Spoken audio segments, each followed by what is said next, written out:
When I assumed office 20 months ago, our country was facing tremendous economic challenges, escalating cost of essential household commodities, high fuel prices, rapid depreciation of the Kenya shilling, and spiraling public debt were threatening to ground our economy.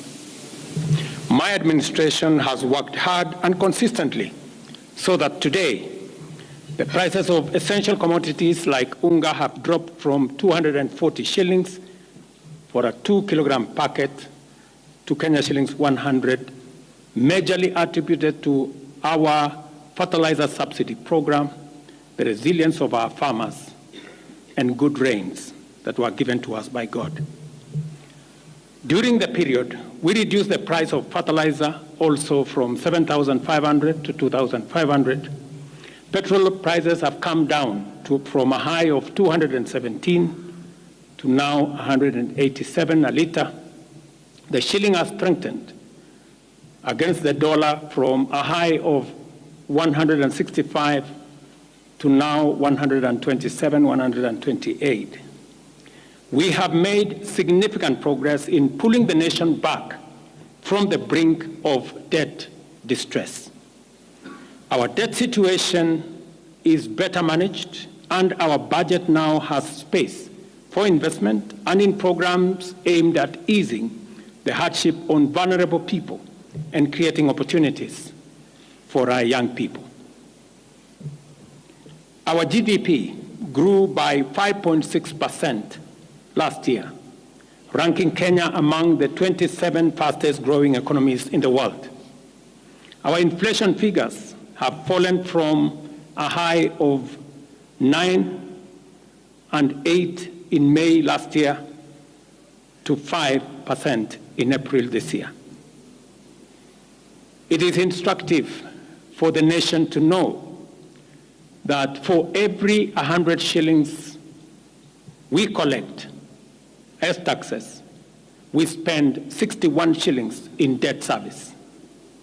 We have paid Kenya's Eurobond debt that was borrowed in 2014 of $2 billion that has been hanging around our neck. We paid the last installment of $500 million last week.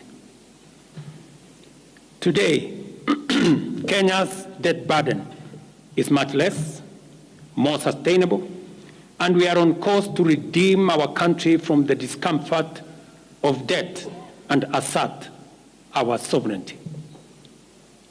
Early this year, Treasury had proposed a budget of 4.18 trillion. I did direct that it be reduced by 200 billion to come down to 3.99 trillion. The Finance Bill 2024, generated to actualize this budget, underwent public participation, which resulted to concessions by which we agreed to drop proposals on VAT on bread, motor vehicle circulation tax, VAT on locally manufactured diapers and sanitary pads, as well as excise duty on money transfer services, among others. The additional tax measures we had proposed in this year's finance bill were to raise money in the tune of 346 billion. When the concessions were made, subsequent to public participation that was undertaken by Parliament, that came down to 200 billion. I had made this proposal taking into account our situation and the priorities that are there. I want to thank the members of Parliament seated behind me and those who voted yes for identifying the priority areas of our nation. Because when I made the proposals to Parliament with my cabinet, we had certain critical priorities for the nation. Number one is our agriculture. We did make recommendation, and part of the money we were going to raise from the finance bill was 10 billion shillings that will go to fertilizer subsidy, 18 billion shillings that would go to making sure that junior secondary school teachers, 46,000 of them would be confirmed on permanent and pensionable basis. We are very clear in our minds that education, being the greatest equalizer, no child in Kenya should go to a school where there is no teacher or where there are no adequate teachers. It is because of that reason that in this finance bill also, we had committed to hire an extra 20,000 teachers. We also had envisioned, because of the program of last mile connectivity to homes, especially in rural areas, we had committed 14.5 billion shillings, 50 million for every constituency for the last mile connectivity. Because we realize that there are many people who today cannot go to hospital because they cannot afford, because they have no health insurance. We had committed 6 billion shillings to operationalize our universal health coverage plan that would make it possible for every citizen to have a health insurance, those who cannot afford to be paid for by the government of Kenya, and to also operationalize the chronic illness fund that would make it possible for those who suffer from cancer, diabetes, hypertension, to be able to go to hospital, be treated, and go home without being asked for any money. We also had planned to put in money for our coffee farmers to retire the heavy debts that are bedeviling our coffee farmers. We also had allocated money for our sugarcane farmers to make sure that our sugarcane farmers get out of the debts that they're in. We had also committed to our milk farmers 2 billion shillings to make sure that every farmer is paid a minimum of 50 shillings per litre, to make sure that these farmers, very hard-working citizens of our nation, get a fair return for their hard work and for feeding our nation. And that is why I commend these members of parliament for agreeing with us that all the priority areas I have mentioned were the right priorities to be funded. And by so doing, they supported the proposal to incorporate also the views of the people. These members of parliament came back to us after they went to listen to the people of Kenya. And they came back and reduced the budget on their own by 146 billion shillings. Notwithstanding all these concessions, it has become evident that members of the public still insist on the need for us to make more concessions.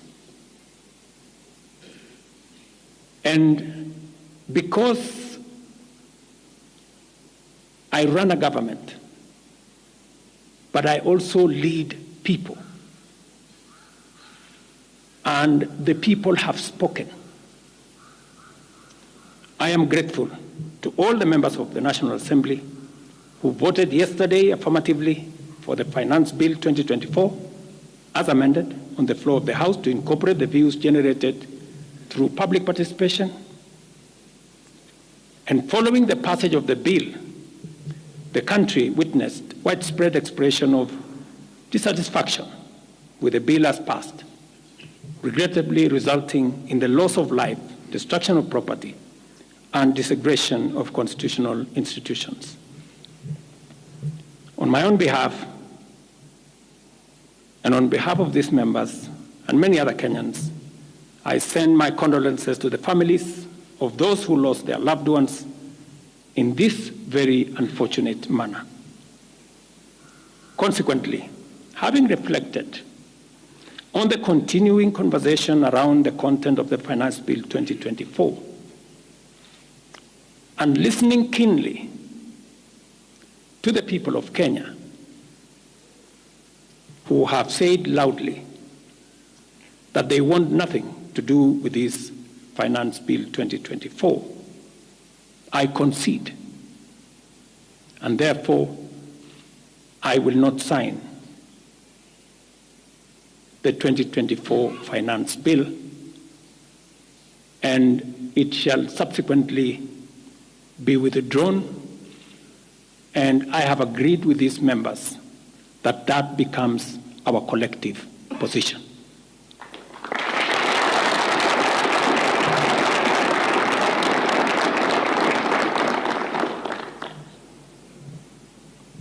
Accordingly,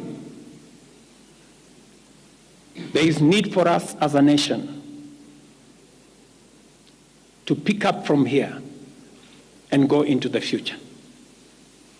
And I am therefore proposing that because we have gotten rid of the Finance Bill 2024, it is necessary for us to have a conversation as a nation going forward.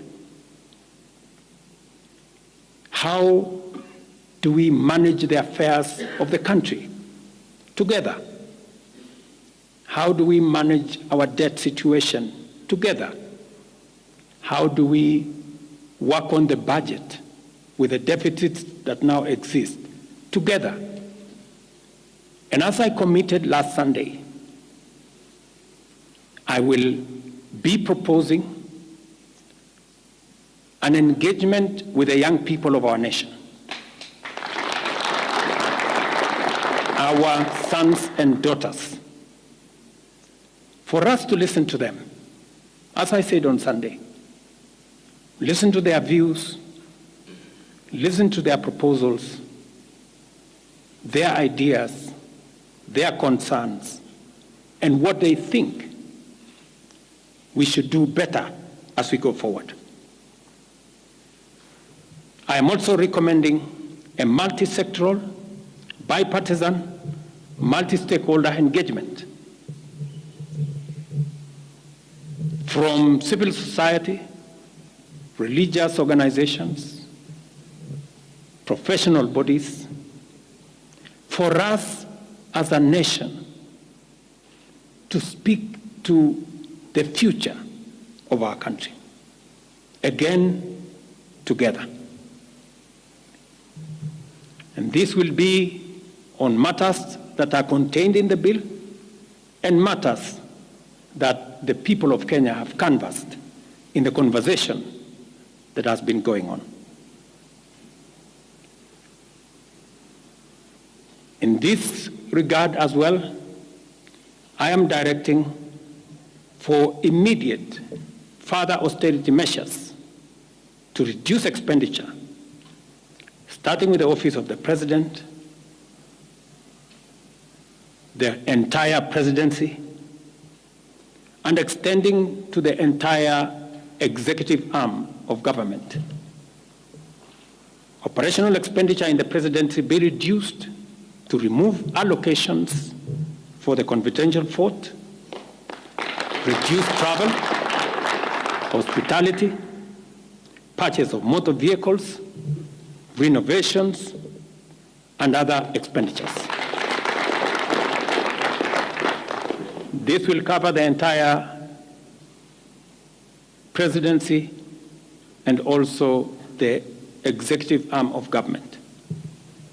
I also propose that equally, Parliament, the judiciary, and county governments, working with the National Treasury, also undertake budget cuts and austerity to ensure that we do live within our means, respecting the very loud message that is coming from the people of Kenya.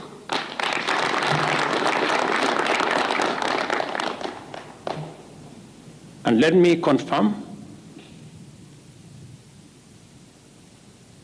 that I have discussed with many stakeholders. I will be meeting some of them shortly after this meeting on charting a way forward that makes sure that we carry the whole nation in this very important journey as we go into the future as a country.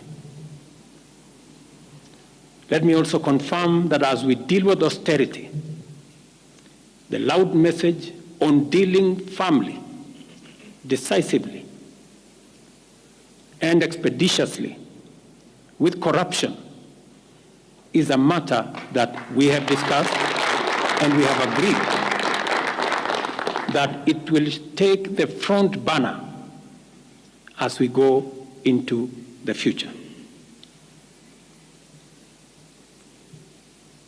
We will continue to do this and carry out this very important conversation.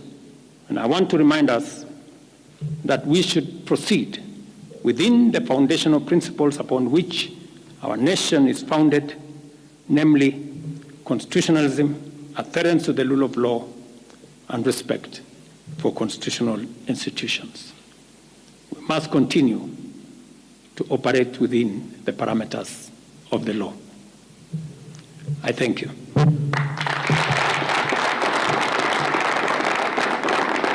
I will take a few questions, 3 questions to be specific. Thank you, Your Excellency. And the first question will start with Elizabeth Mutuku from TV47.